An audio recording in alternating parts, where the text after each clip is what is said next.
이 세상의 마지막이 가까워질 때 과연 어떤 일이 일어날까요? 그때를 어떻게 준비하는 것이 지혜로운 것일까요?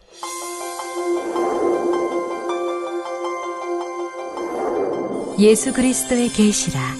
이는 하나님이 그에게 주사 반드시 속히 될 일을 그 종들에게 보이시려고 그 천사를 그 종 요한에게 보내어 지시하신 것이라.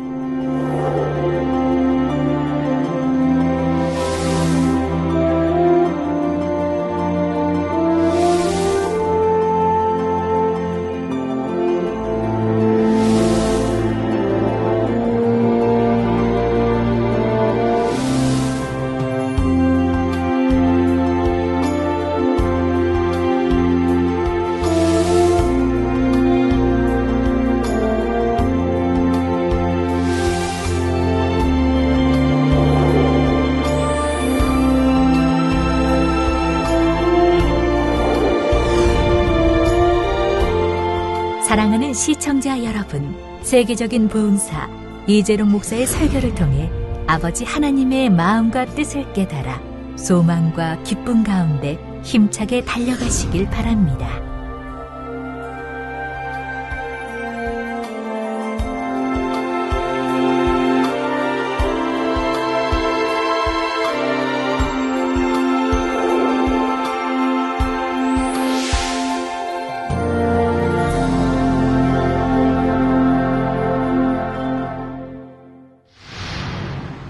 은혜 받으실 말씀은 요한계시록 4장 1절에서 3절 말씀입니다.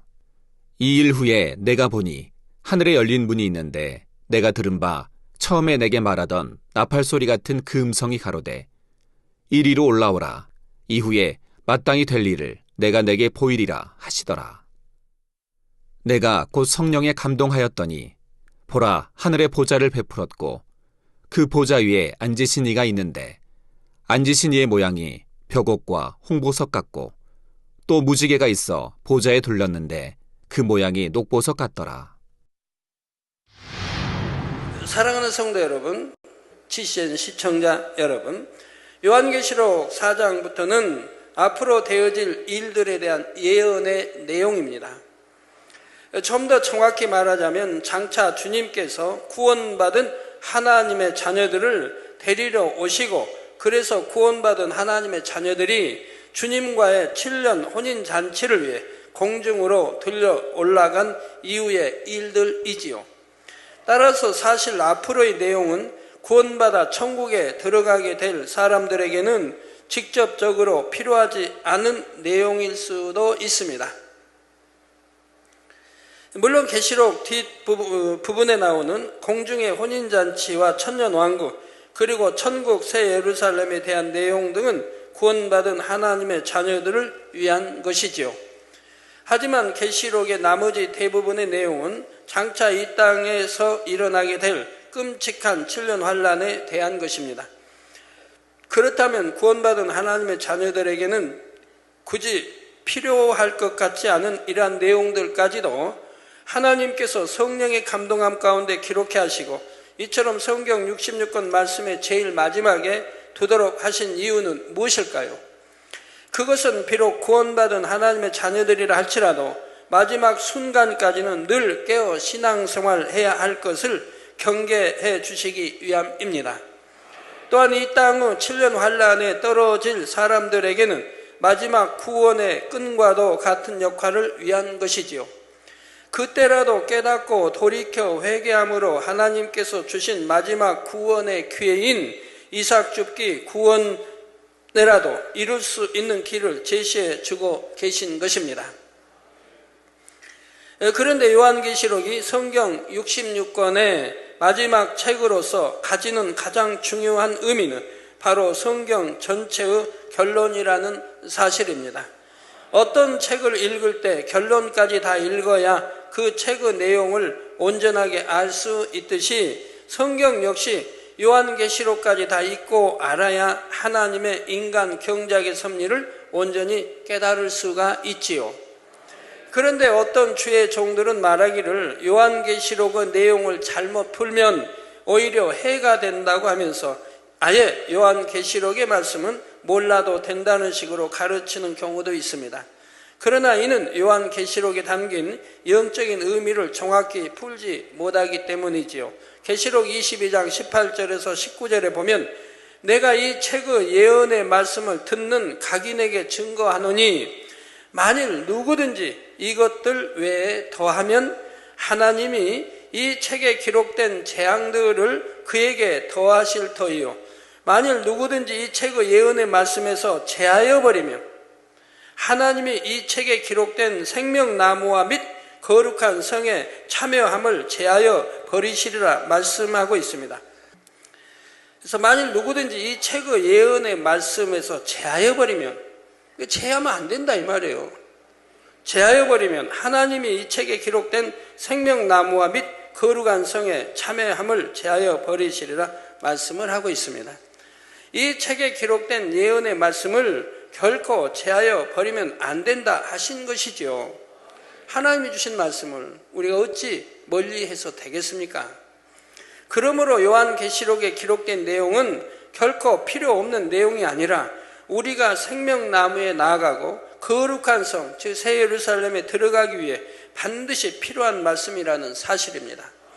더욱이 출애굽기 12장 9절 후반절에서 10절에 그 머리와 정강이와 내장을 다 불에 구워 먹고 아침까지 남겨두지 말며 아침까지 남은 것은 곧 소화하라는 말씀대로 우리는 어린 양, 즉 하나님의 말씀인 성경 66권 말씀 전체를 다 먹어야 합니다.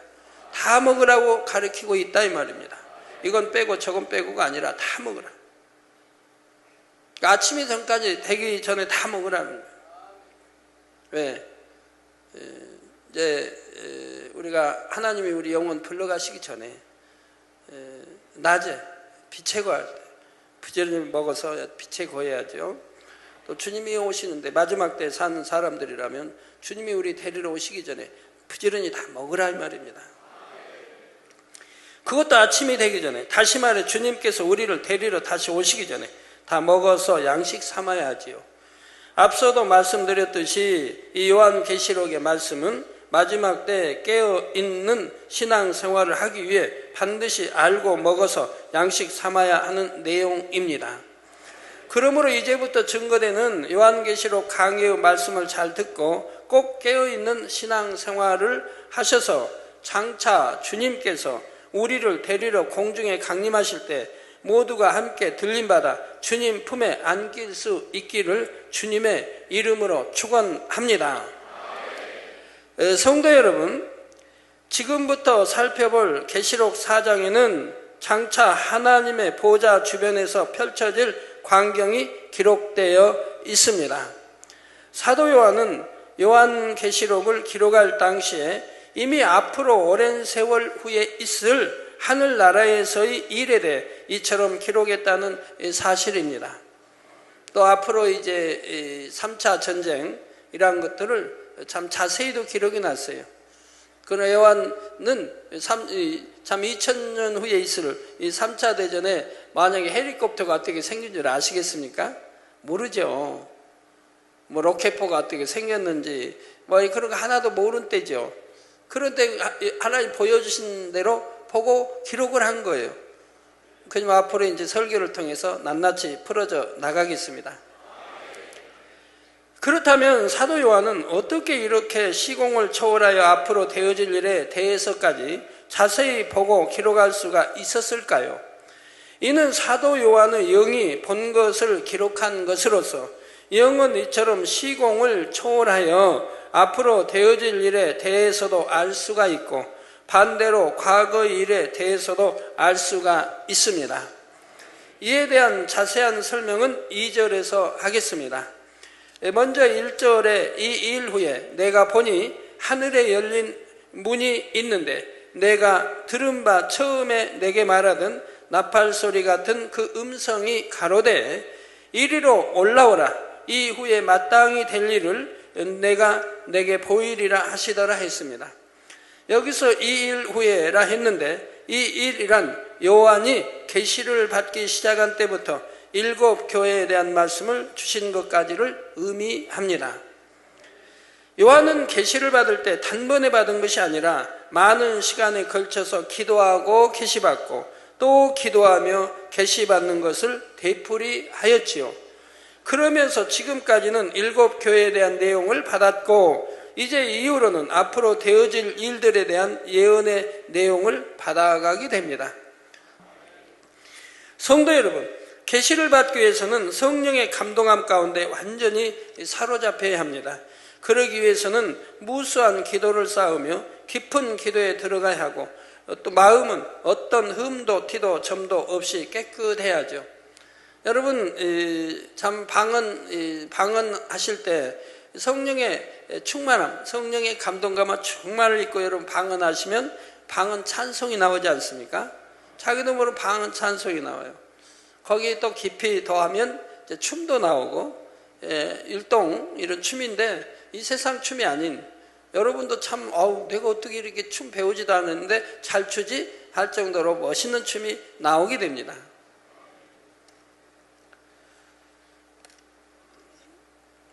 자, 또한 주변의 육적인 환경 역시 세상과는 단절된 곳일수록 좋기 때문에 하나님께서는 요한이 한적한 밤모섬에서 계시록의 말씀을 받을 수 있도록 섭리하신 것입니다. 그리고 요한은 계시를 받을 때 주님의 음성을 듣기도 했고 환상을 보기도 했으며 그의 영이 직접 영의 세계로 이끌려가서 보고 오기도 하였죠. 저의 이제 요한의 2000년 전에 요한의 모습을 하나 보여주셔서 이제 우리 미술 잘 그린 성도님이 그걸 그렸잖아요. 요한의 모습을 요한도 있고 다른 선지자도 그리고 그런데 이마가 얼마나 두터워요. 이마가 우리 내시경 하는 분들은 귀가 이렇게 살점이 붙어가지고 다 이렇게 두툼하죠. 그같이 이마가 두툼하단 말이에요. 그런데 밤모섬에 가보시면 그 현상을 그대로 보게 됩니다. 바로 이렇게 이제 요한이 기도했다는 서서 기도해서 벽을 이제 돌벽을 이렇게 손이 이제 자국이 나 있는 거예요. 손자참. 그리고 거기서 기도를 늘 한다. 그러니까 그 벽에 이제 돌벽에 늘 부딪힌다 이 말입니다. 하도 간절히 기도하니까 늘 부딪혀다 보니까 여기가 살들이 붙어가지고 찢어지고 피도 나고 살들이 붙어가지고 이렇게 두툼해진 거예요. 그래서 하나님이 그때 보여주셔서 그림으로 그린 요한과 어쩌면 거기 가서 보니까 실감이 나더라고요. 그리고 오랜 동안 기도를 해서 손으로 집힌 손자국이 다 나 있어요. 돌에 이렇게 벽이 다 굴이 다 돌이니까 거기 이마로 하도 찧어서 그 이제 좀 들어간 이마 찐 자리가 이렇게 베이고 들어간 자리까지 볼 수가 있습니다. 그래서 밤모섬에 가보시면 볼 수가 있어요. 자, 이제부터 펼쳐지는 내용은 요한의 영이 직접 영의 세계로 이끌려가서 그곳에서 보고 들은 것을 기록한 것인데 요한의 영이 이렇게 영의 세계로 가기 위해서는 영계로 가는 통로를 통과해야 합니다. 본문에 하늘에 열린 문이 있는데 한 것이 바로 영의 세계로 가기 위해 통과해야 하는 영계의 문이 열린 것을 보여주신 것이지요. 우리가 사는 이 첫째 하늘 이외에도 둘째 하늘, 셋째 하늘, 넷째 하늘의 공간이 또 있습니다. 성경에도 보면 하나님과 밝히 교통했던 사람들은 하늘이 정확하게 몇 개의 공간으로 나뉘어 있는지까지는 모른다 해도 하늘이 하나가 아니라 여러 개라는 사실을 알았죠. 오늘같이 과학이 발달됐다 해도 하늘이 몇 개인지 모릅니다. 그냥 하나인 줄만 알지. 우주가 하나인 줄만 알지 하늘이 2개, 3개, 4개 말은 안 합니다. 그러나 성경은 여러 군데 구약이나 신약에 하늘이 여러 개 있음을 설명하고 있습니다. 그래서 느헤미야 9장 6절에 보면 오직 주는 여호와시라 하늘과 하늘들의 하늘과 1월 성신과 그러니까 하늘과 하늘들의 하늘 여기 나오는 것만 해도 몇 개 하늘이 나와요.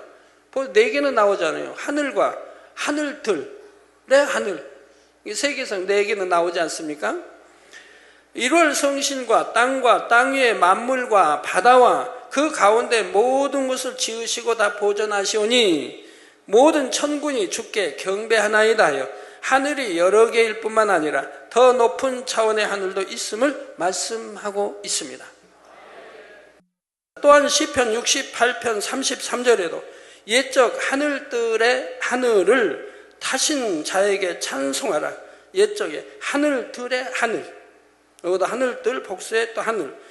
주께서 그 소리를 바라시니 웅장한 소리로다 했고, 에레미야 10장 12절에는 여호와께서 그 권능으로 땅을 지으셨고 그 지혜로 세계를 세우셨고 그 명철로 하늘들을 펴셨으며 하여 분명 하늘을 복수로 다 표현하고 있습니다. 구약이나 신약이나 다 마찬가지입니다. 그런데 이렇게 여러 개의 하늘들 사이에서 서로 다른 하늘들 사이를 오가려면 그 하늘로 통하는 문을 통과해야 됩니다. 하늘들마다 문이 있다 이 말입니다. 그래서 스데반 집사도 하늘의 문이 열리고 하늘 문이 열리고 우리 주님이 하나님 보좌 우편에 서신 것을 본다고 말씀하고 있죠. 하늘 문이 열리니까 보는 거라 이 말입니다. 하늘 문이 열리니까.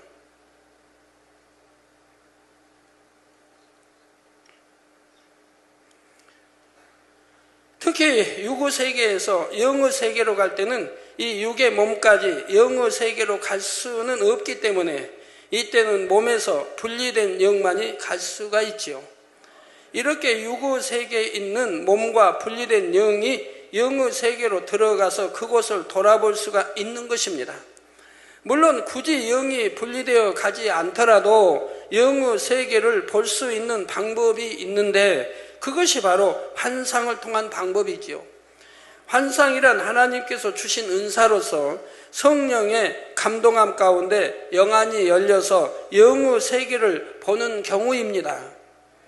사도행전 7장 55절에서 56절에 스데반이 성령이 충만하여 하늘을 우러러 주목하여 하나님의 영광과 및 예수께서 하나님 우편에 서신 것을 보고 말하되 보라 하늘이 열리고 인자가 하나님 우편에 서신 것을 보노라 한 경우가 바로 영안이 열려 영의 세계를 본 것이지요. 사도 바울도 내가 셋째 하늘에 이끌려가, 셋째 하늘, 즉 천국은 셋째 하늘에 있다 이 말입니다. 둘째 하늘에 에덴 동산과 또 악한 영의 무리가 있는 곳이고요. 물론 구분이 되어 있습니다. 에덴 동산은 화영검과 그룹들로 지키고 있고요. 그래서 그 원수마귀들이 그 안에 들어갈 수가 없어요. 지키고 있으니까. 아담 때는 아담이 지켰고 아담이 쫓겨남으로 인해서 두루 화영검과 또 이렇게 그룹들로 지킨다 이 말입니다. 그래서 원수마귀 들어가서 왜? 들어가서 그 안에 생명과일이 있으니 그걸 따먹어버리면 영생할 수 있기 때문에 그래서 지키는 거예요. 그 들어가서 미혹하면 안 되고 에덴 동산 사람들 미혹하면 안 되겠고요. 그래서 지키는 걸 성경이 말씀하고 있죠. 그 성경이 말씀한 게 오늘날 어디로 갔습니까? 성경 기록은 그대로인 거예요. 그런데 모르니까 사람들이 저 중동지방 사막지방에서 에덴 동산이 어디 있나 하고 찾고 있으니 얼마나 우스운 일입니까? 분명히 또 하나님은 이 땅에서 흙으로 아담을 지으시고 그리고 에덴 동산을 그 다음에 창설하여 에덴 동산 창설하여 그곳을 이끌어 드렸다고 기록하고 있는 거예요. 따로 창설하고 이끌어 들이셨다 이 말. 그래서 이제 생명이 살 수 있는 곳에서 인간 경작의 시작이 시작되는 거죠. 그래서 영안이 열려 영의 세계를 본 것이죠. 그런데 이렇게 영안이 열려 보는 경우는 영이 직접 영의 세계로 가는 것이 아니고 필요에 따라 영의 공간을 열어 보여주시는 것이므로 보고 깨우칠 수 있는 분야가 제한적입니다. 다시 말해 그 순간의 필요에 따라 어떤 특정한 장면을 보여주시는 경우이지요. 따라서 환상으로 천국을 보았다면 그것은 천국의 전체적인 것을 보기 위한 것보다는 부분적인 것을 보는 경우입니다. 이처럼 환상이란 영이 직접 영의 세계를 가서 보고 듣고 체험하는 것이 아니라 영의 공간을 열어 어떤 필요에 따라 부분적인 것을 보고 깨우칠 수 있게 하기 위해 하나님께서 역사하시는 것이라 말할 수 있지요. 그런데 이렇게 부분적으로 영의 세계를 보고 듣고 체험하는 것과는 달리 아예 영이 분리되어 영의 세계로 가서 전체적인 것을 보고 듣고 체험하는 경우가 있습니다. 이는 영이 분리된다는 것은 하나님처럼 영 자체가 여럿으로 분리되는 현상을 말하는 것이 아니라 사람의 몸으로부터 영이 분리되는 현상을 말합니다. 따라서 하나님께서는 동시에 수많은 영을 분리해 내실 수 있지만 사람은 몸으로부터 하나의 영이 분리되어 한 곳에만 갈 수가 있지요. 영이 여러 분리되어 여러 곳 가는데 사람은 영이 하나 있어 하나만 분리되어 나가기 때문에 한 곳만 갈 수 있다 이 말입니다. 이게 성부, 성자, 성령, 삼일체 하나님의 역사는 전혀 다르다. 성부, 성자, 성령, 삼일체 하나님은 영을 수없이 분리해낼 수 있다. 그래가지고 수많은 곳에 갈 수 있다. 그러니까 지구상에 하나님 있는 사람들 두세 명이 모인 것에 내가 너 함께 한다라고 말씀하고 있는 거예요. 영이 분리되어 오니까요. 두세 명이 모여 우리 주님의 이름으로 기도할 때는 오신다 이 말입니다. 사도 요한의 경우가 바로 이렇게 영이 분리되어 영의 세계를 보고 온 경우입니다. 하지만 이처럼 영을 분리하여 영의 세계를 다녀오는 경우에도 그 사람이 영의 사람이냐 육의 사람이냐에 따라서 방법이 달라집니다. 진리의 말씀을 알고 마음이 선하며 그만큼 성결로 이룬 사람, 즉 하나님께서 인정하실 만한 영의 사람은 성령의 감동함 가운데 자연스럽게 영을 분리하게 됩니다. 이때는 몸에서 영이 분리되었다 해도 이 땅에 있는 몸은 혼적인 작용을 계속하므로 주변의 상황에 대해 느끼고 인식하지요. 그러면서 영으로는 동시에 영의 세계를 보고 듣고 느끼며 체험하는 것입니다. 사도 바울도 바로 이러한 영의 분리를 통해 셋째 하늘에 있는 낙원을 보고 왔지요. 고린도후서 12장 1절에서 4절에 보면 사도 바울이 무익하나마 내가 부득불 자랑하노니 주의 환상과 계시를 말하리라. 내가 그리스도 안에 있는 한 사람을 아노니 14년 전에 그가 셋째 하늘에 이끌려간 자라. 그가 몸 안에 있었는지 몸 밖에 있었는지 나는 모르거니와 하나님은 아시느니라. 내가 이런 사람을 아노니 그가 몸 안에 있었는지 몸 밖에 있었는지 나는 모르거니와 하나님은 아시느니라. 그가 낙원으로 이끌려가서 말할 수 없는 말을 들었으니, 이끌려가서 혼자 갈 수 있는 게 아니고 이끌려가서 에덴 동산에도 아담이 이 땅에서 흙으로 하나님 창조하시고 그리고 하와 또 지으시고 갈뼈를 지으시고 그리고 에덴 동산을 따로 창설하시고 이끌어 들이시더라 이 말입니다. 이끌어 들이시더라. 그가 낙원을 이끌려가서 말할 수 없는 말을 들었으니 사람이 가히 이르지 못할 말이로다 했습니다. 사도 바울은 자신이 몸 안에 있었는지 몸 밖에 있었는지 모르지만 하나님은 아신다 했죠. 이때 사도 바울은 그의 영이 분리되어 낙원에 가서 그곳의 아름다운 것을 보고 들으며 느끼고 있었습니다. 자신이 낙원에 직접 가 있는 것 같았지요.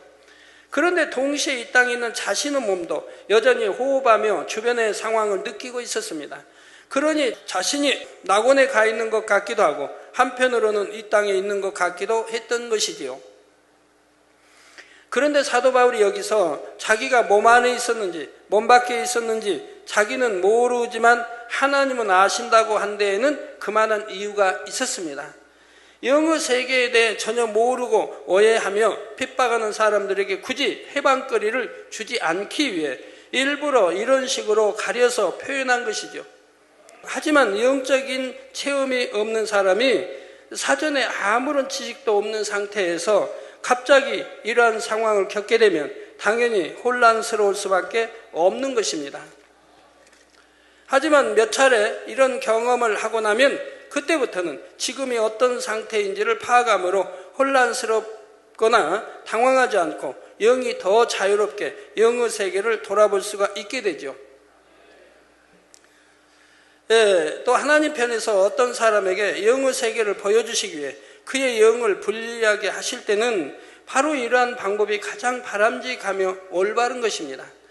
그러나 이 방법은 그만큼 마음을 영으로 이루었고 하나님 편에서 보실 때 합당한 사람인 경우에 허락될 수 있는 방법이지요. 그래서 이런 방법의 경우는 쉽지가 않습니다.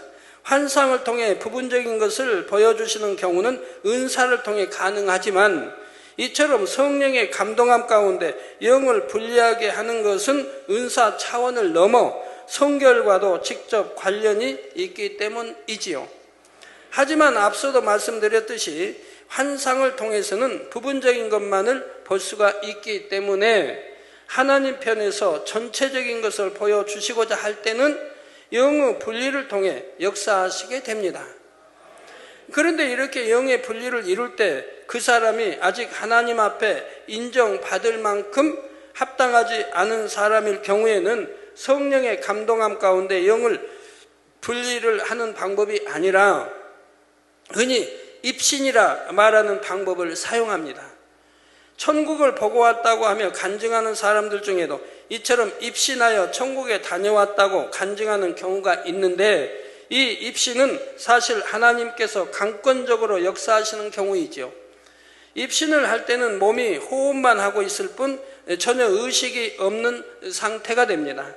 그리고 이 입신을 통해 영이 분리되는 경우에는 간혹 잘못되는 경우가 있지요.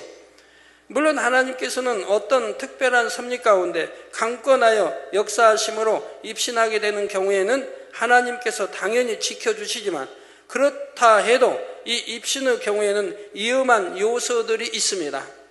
성결되어 진리로 무장된 영의 사람이 아니므로 자칫 분리된 영이 악한 영과 접하여서 잘못되는 경우도 있고, 영의 세계의 길을 잘못 들어서는 경우도 있지요.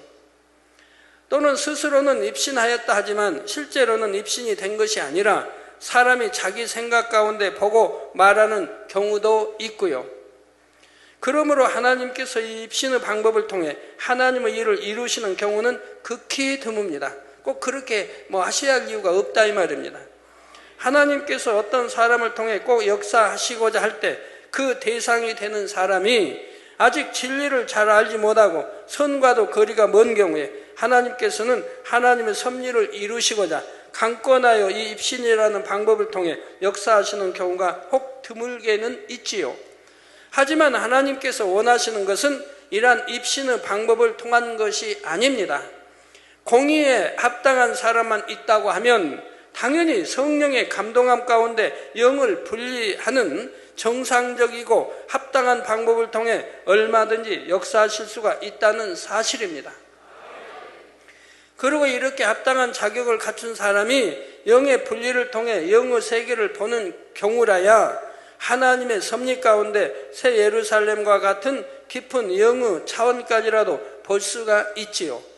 지금 사도 요한도 성령의 감동함 가운데 자연스럽게 영의 분리라는 방법을 통해 하나님의 보좌가 있는 곳까지도 깊이 있게 보고 있는 것입니다. 이처럼 사도 요한의 영을 하나님의 보좌가 있는 곳으로 이끄시기 위해 주님께서는 하늘문을 여시고 사도 요한에게 이리로 올라오라, 이후에 마땅히 될 일을 내가 내게 보이리라 말씀하고 계시지요. 이후에 마땅히 될 일, 즉 앞으로 있을 7년 환란과 7년 혼인잔치, 천년왕국과 백보자 대심판까지의 모든 일을 보여주시겠다는 뜻입니다. 이때 들려온 주님의 목소리는 계시록 1장 10절에서 들었던 것처럼 나팔 소리와 같은 큰 음성이었지요. 그리고 이렇게 주님께서 사도 요한의 영이 영의 세계로 들어올 것을 말씀하시자 사도 요한은 2절에 내가 곧 성령에 감동하였더니 한대로 이내 성령의 감동함을 입어 그의 영이 하나님의 보좌 앞으로 갑니다.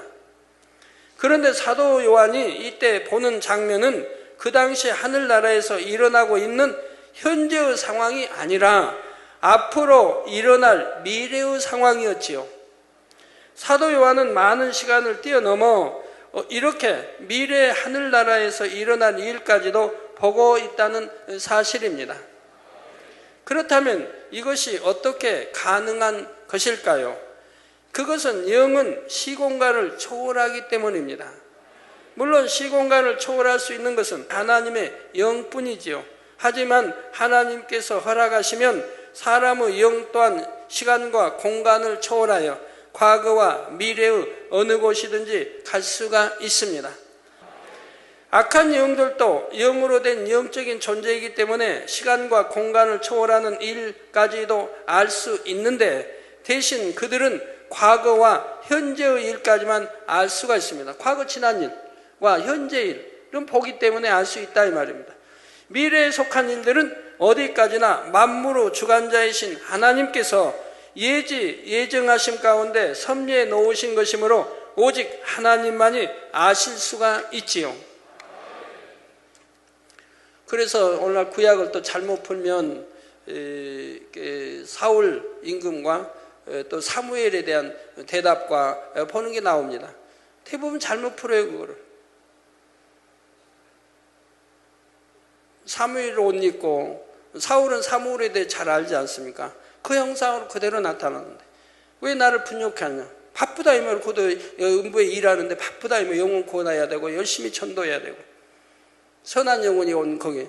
근데 그거를 나쁜 악의 영으로 설명을 한다 이면 그가 말한 대로 그 사무엘이란 거기가 말한 대로 그대로 예언대로 되어졌다 이 말입니다. 그대로 예언대로 되어졌다. 그러면 하나님만이 앞으로 될 일을 알고 누가 죽고 살고 나라가 망하고 하나님만 아시는 일을 어떻게 영의 세계 악한 영의 세계가 알겠느냐 이 말입니다. 이 성경을 그렇게 잘못 푼다 이 말입니다. 자, 그래서 악한 영들에게는 미래의 일까지 아는 것이 결코 허락될 수가 없는 것입니다. 앞으로 되어질 일은 하나님만 아신다 이 말이에요. 내일 일도 하나님만 아신다 이 말이에요. 다만 악한 영들에게는 악한 자들을 사주하여 자신들의 하수인처럼 부릴 권세가 있기 때문에 그들에게 속한 앞일에 대해서는 약간 알 수가 있지요. 예를 들어 악한 사람을 사주하여 다른 사람을 속이고 거짓말하게 할 수 있기 때문에 그런 사람이 관련된 일에 대해서는 어느 정도 앞일의 결과를 알 수 있다는 말입니다. 그렇기 때문에 악한 영들과 접하여서 사람의 운세를 봐주고 점을 치는 사람들은 악한 영들이 알려주는 과거와 현재의 상황 그리고 각 사람의 마음의 악의 정도를 가지고 마치 앞일에 대해 예측하는 것처럼 말하는 것입니다. 여러분도 그러잖아요. 육에 있을 때는 판단 정죄하잖아요. 마치 상대의 마음을 다 아는 것처럼 상대가 말하면 무슨 말을 할 것처럼 아는 것처럼 말하잖아요. 육의 사람들은. 왜 육의 사람들은 육의 사람들끼리는 대충 안다 이면 왜 마음씀도 갖고 비슷하고 생각은 또 비슷하니까 대충 알아 맞힌다 이면 그래서 다 맞는 건 아니지만 맞는 것도 있고 틀린 것도 있지만 맞는 게 더 지혜로운 사람 더 세상 지혜로운 사람은 더 많이 알아맞힐 것이고요. 그러나 육의 사람 아무리 지혜롭다도 영의 사람은 못 알아맞힙니다. 왜 영의 사람 마음과 너무 생각이나 마음이 다르기 때문에 맞힐 수가 없는 거예요. 안 척해도 안 맞는 거예요. 그러니까 판단해도 안 되고 청지해도 안 되는 거예요. 아는 게 아니니까. 영으로 들어온 사람이어야 영에 들어온 사람이 육의 사람 마음을 알아요. 다 그 과정을 거쳐왔습니다. 그리고 영의 사람이어야 영의 사람 마음을 이해하고 아는 거예요. 육의 사람은 영의 사람을 몰라요. 그러니까 아무리 아는 척해도 소용없어요. 마음 알고 아는 처럼 말해도 맞질 않아요. 이게 분별 판단해도 안 되고 정죄도 안 되고 물론 그런 거 악이니까 해서는 안 되지만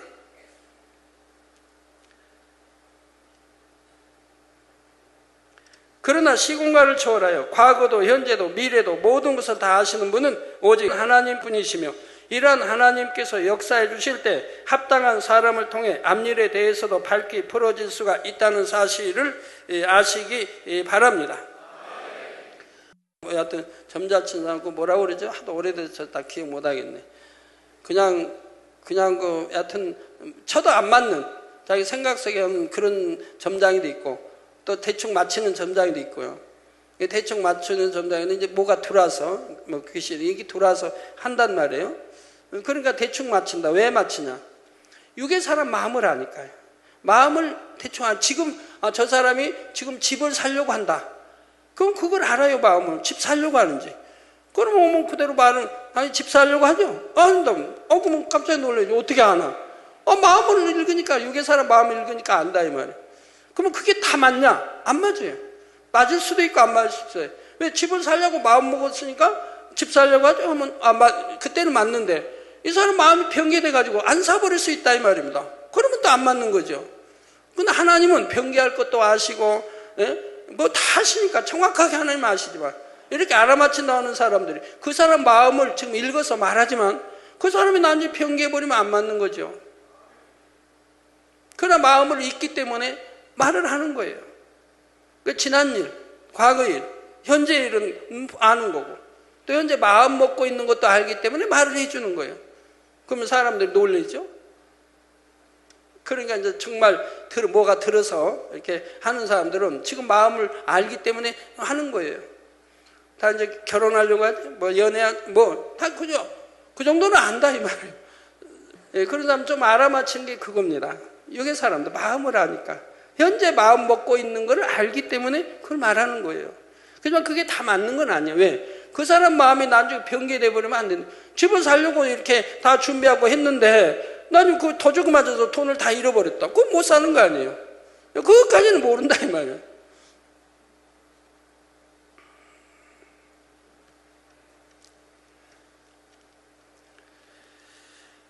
그러나 하나님은 도적 맞을 것도 아시는 것이고 지금 살려고 마음먹어도 변개할 것도 아시는 것이고 하나님 정확히 아신다. 성도 여러분, 본문 2절에 보면 보라 하며 이때부터 분리된 영이 보고 듣는 것을 말하고 있습니다. 그 첫 장소가 바로 하나님의 보호자가 있는 곳이었지요. 그러니까 왜 사도 바울은 셋째 아들 나곤을 벗고 14년 전에 그때 지금 쓰고 있는 그때 사도 바울이라면 지금 삼천층 세계 사람도 볼 수 있다 이 말이에요. 그러나 그 14년 전에는 아직 악도 있고 아직 비진리도 있고 이런 때문에 나곤밖에 볼 수 없다 이 말이에요. 그러나 지금 이 세례요한은 어떻습니까? 얼마나 연단 많이 받았어요. 나이가 90이 지금 넘을 때까지 연단도 받고 주님의 이름 까닭에 사형언도도 받아서 기름가마에 던짐도 받고, 그건 하나님이 죽는 게 하나님 뜻이 아니기 때문에 다시 기름가마에 던졌다 할지라도 몸이 상하지 않냐고 건져내서 반모섬에 가게 하신다 이 말. 한적하고 조용한 곳. 지금은 관광지가 돼서 그냥 차도 다니고 다 떠들어가지만 그 당시는 들어가면 나올 수도 없다 이 말이에요. 그 깊은 곳. 거기서 오직 기도하고 하나님께 계시받는 걸 받도록 하신다. 그러면 얼마나 성결됐겠어요. 그때는 악은 모양도 없이 오직 성경, 오직 기도만 하나님께 이러는 이제 사도 그 요한이 됐지 않겠습니까? 그런 다음에 지금 계시를 임하기 때문에 지금 하나님 보좌에도 갈 수 있는 것이고 영이 다 한다 이 말입니다. 그래서 하나님 보좌가 있는 곳이었지요. 그런데 사실 영이 분리되어 간다 해도 이처럼 하나님의 보좌 앞에 간다는 것은 하나님의 특별한 섭리 가운데 허락되지 않으면 쉽지 않은 일입니다. 더욱이 사도 요한은 지금 하나님의 보좌와 함께 그 보좌 위에 앉으시니까지 보고 있지요. 물론 아버지 하나님의 얼굴까지도 자세하게 볼 수 있었던 것은 아니지만 3절에서 사도 요한은 앉으신 이유 모양이 벽옥과 홍보석 같고 또 무지개가 있어 보호자에 들렸는데 그 모양이 녹보석 같더라 할 정도로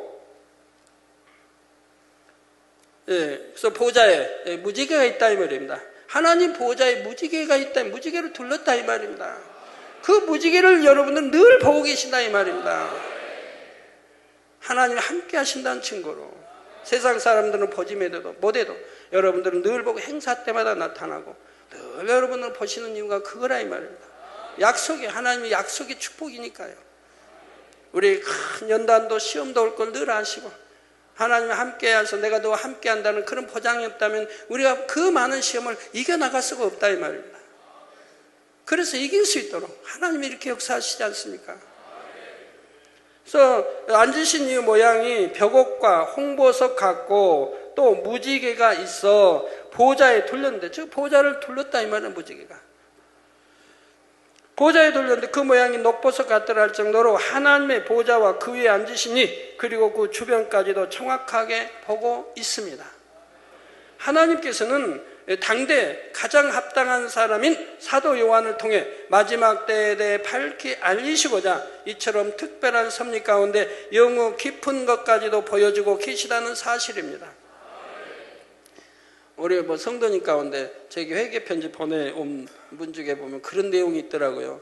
다은장님이 모세 설교할 때 모세 선지자를 선하다고 했다고 그거 가지고 또 시험 든 분도 있어요. 성경에는 악하다고 했는데 그러니까 그 대목들만 몇 개 써왔어요. 4개인가.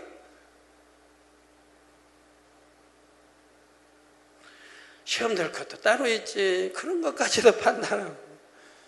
성경은 모세가 얼마나 하나님 앞에 합당한 자이고 40년간이나 또 하나님 나라를 있다가 출애굽시켜가다 또 쫓겨나 40년간 연단받고 80대에 부름받아서 민수기 12장에 이 세상 모든 사람보다 모세는 온유함이 가장 승했다고 기록하고 있는데 하나님 가장 승한 자라. 그러기 때문에 하나님과 직접 대면하여 보겠고 말하고 했다고 기록하고 있다.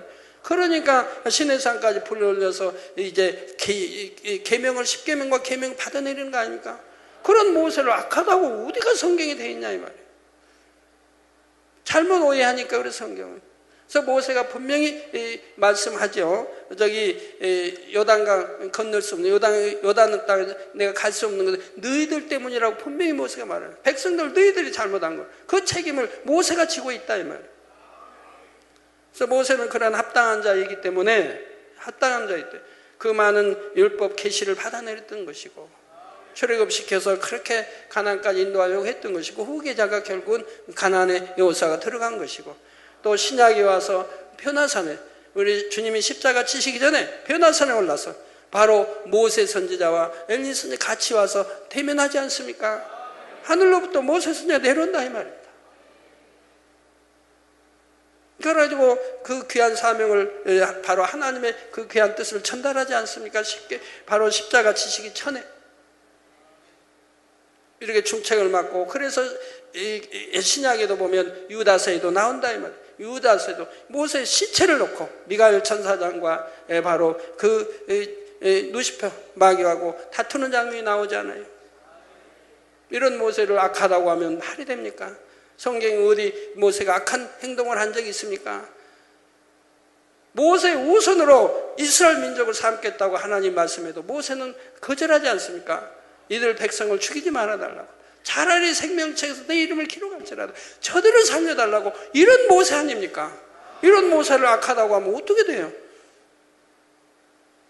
가지고 성경 그런 구절만 엉뚱한 거예요 가지고 성경에도 다 이렇게 있는데 모세를 선하다고 설교하시니 안 맞다고 판단. 그렇게 설교를 매사를 그렇게 들으니 믿음이 들어가겠습니까? 영으로 들어가겠습니까? 결국 미혹받게 되고 시험 들게 되고 지금까지도 참 어려움을 당할 수밖에 없는 거 아니에요. 목자를 판단하고 정죄하니. 이런 사람이 왜 이러는지. 그 안에 참 우리 권사님은 얼마나 충성하고 열심히 하지만 얼마나 어렵게 살았는지 눈물로 참 지새웠지요. 그 많은 세월을.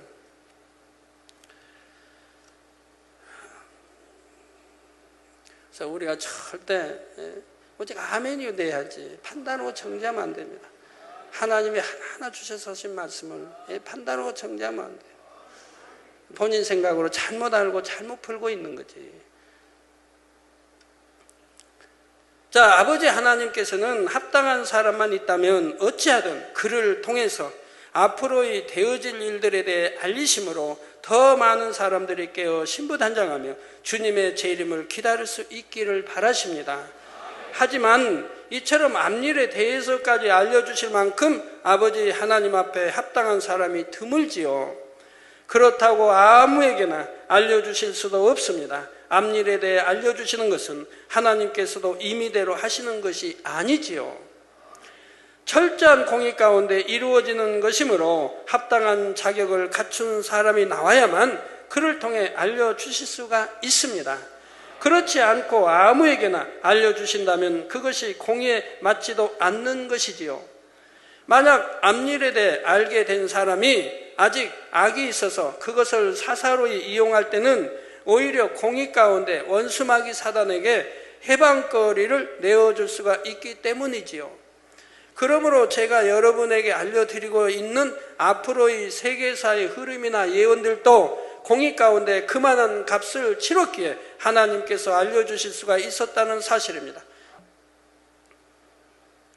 사도 요한도 공의에 합당한 그릇을 만들었고 공의에 합당한 기도를 쌓았기 때문에 이처럼 영계의 문을 열고 하늘의 비밀을 끌어내릴 수가 있었던 것이죠. 그래서 그만큼 기도로 쌓고 그만큼 성결되었고 하나님 첫째로 쌓은 성결되었고 순교 자체도 얼마나 그는 조금도 두려우지 않았고 그리고 그만큼 기도로 쌓았다 이 말입니다. 공의에 합당하기 때문에 이렇게 주셔도 사단이 역사할 수가 없다 이 말입니다. 해방할 수가 없다 이 말입니다. 저도 무수한 기도를 쌓아서 오늘날 이렇게 하기 때문에 여러분의 일기까지 온도까지 다 주관해 주시고 이제는 잠자리까지 보내셔서 여러분 모기를 다 잡아먹게 해서 여러분들 모기에 물리지 않게 지켜주시는 걸 본다 이 말입니다.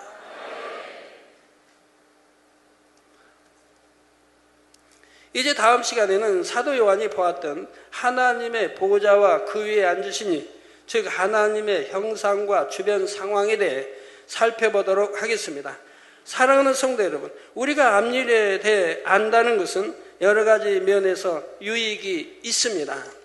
하지만 그것을 알게 되었을 때 그 사람의 마음이 어떠하냐에 따라 결과는 전혀 달라지게 되지요.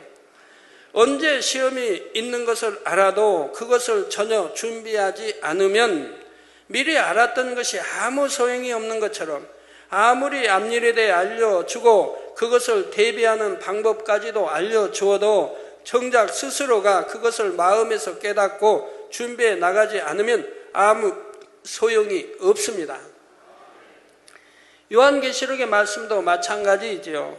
아무리 요한계시록의 말씀을 밝히 풀어주어도 준비하지 않는 사람은 여전히 그대로 갑니다. 천국 지옥 책이 있어서 여러분 읽어도 그래도 준비해 나가지 않으면 아무 소용없는 거 아니에요. 계시록 22장 10절에서 12절에 또 내게 말하되 이 책의 예언의 말씀, 이 책의 예언의 말씀을 임봉하지 말라. 때가 가까우니라. 불의를 하는 자는 그대로 불의를 하고 더러운 자는 그대로 더럽고 의로운 자는 그대로 의를 행하고 거룩한 자는 그대로 거룩되게 하라. 보라, 내가 속히 오리니 내가 줄 상이 내게 있어 각 사람에게 그의 일한 대로 갚아주리라 말씀대로이지요. 보라, 내가 속히 오리니. 그러나 아직은 그래도 기회가 있기에 아버지 하나님께서는 다시 한번 요한계시록의 말씀을 선포케 하심으로 귀 있는 사람들은 마음의 문을 열고 성령께서 역사하시는 말씀을 듣도록 역사하고 계신 것입니다. 이러한 아버지 하나님의 간절한 마음을 알아서 우리 모든 만민의 성도님들과 또한 이 말씀을 듣는 전 세계 모든 분들은 온전히 깨어 신부단장하는 복된 신앙생활을 해나가시기를 주님의 이름으로 축원합니다. 예, 말씀 참고하시면서 통성으로 다 같이 기도하시겠습니다. 할렐루야. 주님, 은혜와 사랑에 감사를 드립니다. 아버지, 오늘 또 들은 말씀이 믿음이 되고 생명이 되게 축복해 주옵소서. 이제 요한계시록 아버지 4장에 들어갔습니다. 주님이 은혜 주셔서 듣는 대로 잘 깨우쳐 양식 삼게 도와주시고 한 말씀도 땅에 떨어지지 않게 은혜 주시기 원합니다. 지켜 행할 수 있게 축복해 주시고 또한 이것을 듣고 보고 아버지 행하는 자가 복이 있다고 말씀했는데 또한 듣고 알아서 아버지 또한 보고 알아서 아버지 행할 수 있는 성도님들이 복 있는 성도님들이 되게 축복해 주시기를 원합니다. 주여 감사합니다. 항상 영의 세계도 저희들에게 보여주시고 친히 본바요 만진바요 체험케 해주심에도 감사를 드립니다. 우리 주 예수 그리스도의 이름으로 기도하옵나이다. 아멘.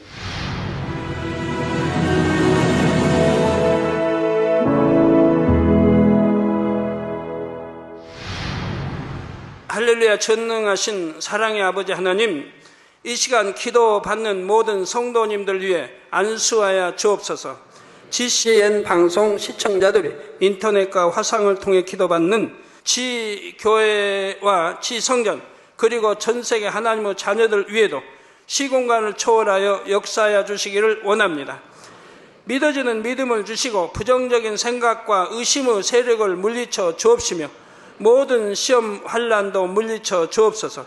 머리부터 발끝까지 오장육부 뼈 마디마디 온몸의 신경 조직 세포 등 아픈 곳마다 성령의 불로 태우시고 근본의 빛으로 역사하여 주옵소서. 예수 그리스도의 이름으로 명하노니 원수마귀 사단 모든 질병 균 연약함아 물러가라. 빛이 여임하라. 모든 불치 난치병도 성령의 불로 태워 깨끗하게 역사하여 주옵소서. 말라리아를 비롯한 모든 풍토병도 물리쳐 주옵소서. 깨끗함을 입을지어다. 감기, 기침, 열, 몸살, 독감 등 각종 유행성 질병도 다 물러가라. 어떠한 유행성 질병 균도 틈타지 않게 지켜 주옵소서. 위암, 폐암, 간암, 유방암, 자궁암, 대장암, 피부암 등 각종 암과 에이즈, 백혈병, 뇌졸중, 고혈압, 저혈압, 심장병, 폐병, 위장병, 당뇨, 부인병, 피부병, 갑상선 질환과 모든 염증도 깨끗게 하여 주옵소서. 소아마비, 중풍, 관절염, 디스크도 온전케 하여 주옵소서. 요통, 두통, 신경통을 비롯한 모든 통증은 사라질지어다. 간질, 자폐증, 우울증, 조울증, 노이로제 등 모든 정신질환도 물러가라. 모든 마비된 것도 풀어지고 일어나 걷고 뛸지어다. 눈도 잘 보이게 하옵시고 귀도 잘 들리게 하여 주옵소서. 소경은 눈을 뜨고 기머거리는 들으며 벙어리는 말할지어다. 각종 사고, 후유증도 깨끗게 하시고 부러진 뼈도 붙여 주옵소서. 화상 입은 것도 온전케 하옵소서. 화기야 물러가라. 열도 물러가라. 아버지 흉터도 나지 않게 역사해 주시기를 원합니다. 마약을 비롯하여 각종 약물과 독극물 중독도 깨끗함을 입을지어다. 죽은 신경과 세포가 살아나며 죽은 자도 살아나게 하여 주옵소서. 잉태의 축복도 주시기를 원합니다. 잉태 축복을 받으라. 예수 그리스도의 이름으로 명하노니 원수마귀 사단아 하늘 공중 곳에 잡은 악의 영들아 물러가라. 그의 사자들도 물러갈지니라. 이 땅의 악한 영, 더러운 영, 거짓되고 간사한 영, 이간질하고 미혹하는 모든 어둠들은 물러가라. 모든 흉악의 결박을 풀고 어둠아 물러가라. 빛이 여임하라. 아버지 하나님, 부르짖어 기도할 수 있는 능력을 주시고 죄를 버리고 성결될 수 있는 능력을 주옵소서. 영혼이 잘됨같이 범사에 잘되게 하시고 가정의 복음화도 이루어 주시기를 원합니다. 한 주간도 모든 사고와 재앙으로부터 지켜주시고 불통이 없는 형통한 삶을 살 수 있도록 축복해 주옵소서. 성령의 불담으로 천군 천사와 주님의 불꽃 같은 눈동자로 모든 하나님의 자녀들과 가정, 일터, 사업터를 지켜주시기를 원합니다. 학생들에게 지와 명철을 더하시고 공부도 할 수 있는 뜨거운 마음과 열정도 더하여 주옵소서. 마음과 생각을 세상에 빼앗기지 않도록 지키시고 하나님을 뜨겁게 사랑하는 학생들로 축복하여 주옵소서.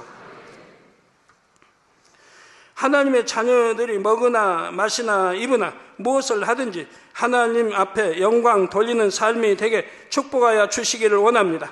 나는 하나님을 만났노라, 체험했노라, 응답 받았노라, 축복 받았노라, 간증하는 입술이 되게 역사하여 주옵소서. 아버지 하나님 감사합니다. 홀로 영광 받으옵소서.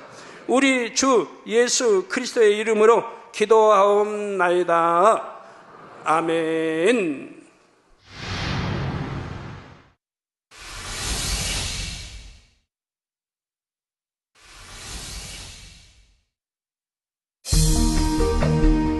이 세상의 마지막이 가까워질 때 과연 어떤 일이 일어날까요?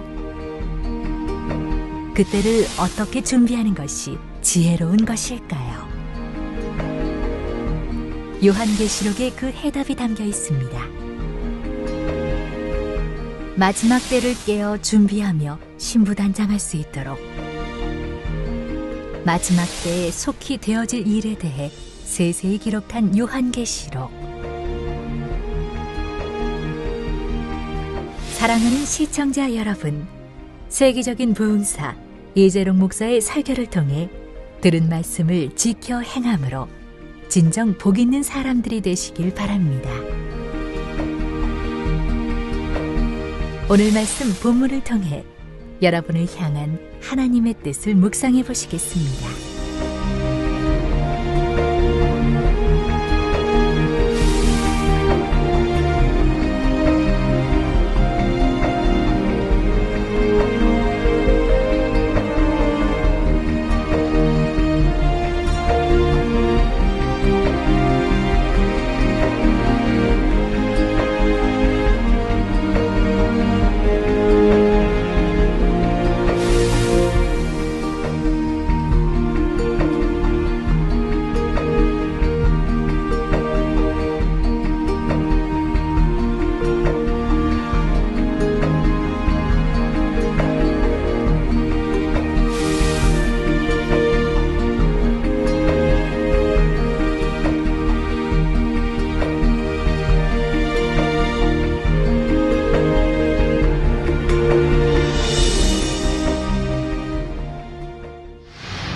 요한계시록이 성경 66권의 마지막 책으로서 가지는 가장 중요한 의미는 바로 성경 전체의 결론이라는 사실입니다. 이 요한계시록의 말씀은 마지막 때에 깨어있는 신앙생활을 하기 위해 반드시 알고 먹어서 양식 삼아야 하는 내용입니다.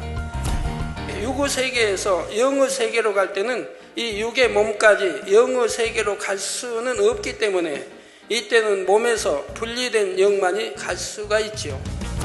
물론 굳이 영이 분리되어 가지 않더라도 영의 세계를 볼 수 있는 방법이 있는데 그것이 바로 환상을 통한 방법이지요. 환상이란 하나님께서 주신 은사로서 성령의 감동함 가운데 영안이 열려서 영의 세계를 보는 경우입니다. 따라서 환상으로 천국을 보았다면 그것은 천국의 전체적인 것을 보기 위한 것보다는 부분적인 것을 보는 경우입니다. 영이 분리된다는 것은 하나님처럼 영 자체가 여럿으로 분리되는 현상을 말하는 것이 아니라 사람의 몸으로부터 영이 분리되는 현상을 말합니다. 입신하여 천국에 다녀왔다고 간증하는 경우가 있는데 이 입신은 사실 하나님께서 강권적으로 역사하시는 경우이지요. 사도 요한도 성령의 감동함 가운데 자연스럽게 영의 분리라는 방법을 통해 하나님의 보좌가 있는 곳까지도 깊이 있게 보고 있는 것입니다.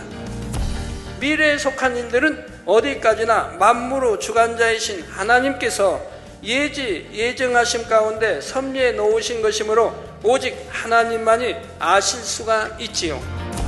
하나님께서는 당대 가장 합당한 사람인 사도 요한을 통해 마지막 때에 대해 밝히 알리시고자 이처럼 특별한 섭리 가운데 영의 깊은 것까지도 보여주고 계시다는 사실입니다.